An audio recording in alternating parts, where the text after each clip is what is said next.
अरे रोवेली आपण हो बेटी, पापा धोई रे धोती। कवन करन में हो पापा, कईल अपना से दोराव। अरे कवन करन माई पापा, कईल अपना से दोराव। अरे सृष्टि के नियम ए बेटी, बेटी हई पाराया घर।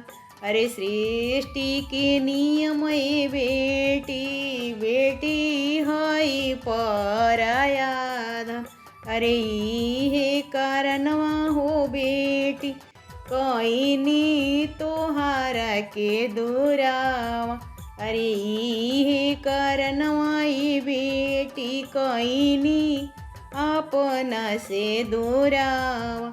अरे रोवेली सुंदर हो बहिनी, भैया धई हो हाथवा। अरे कवन करन में हो भैया, कईल अपना से दोरावा। अरे सृष्टि के नियम ए बेटी, अरे सृष्टि के नियम ए बहिनी, बहिनी हई पराया घर। अरे सृष्टि के नियम ए बहिनी, बहिनी हई पराया।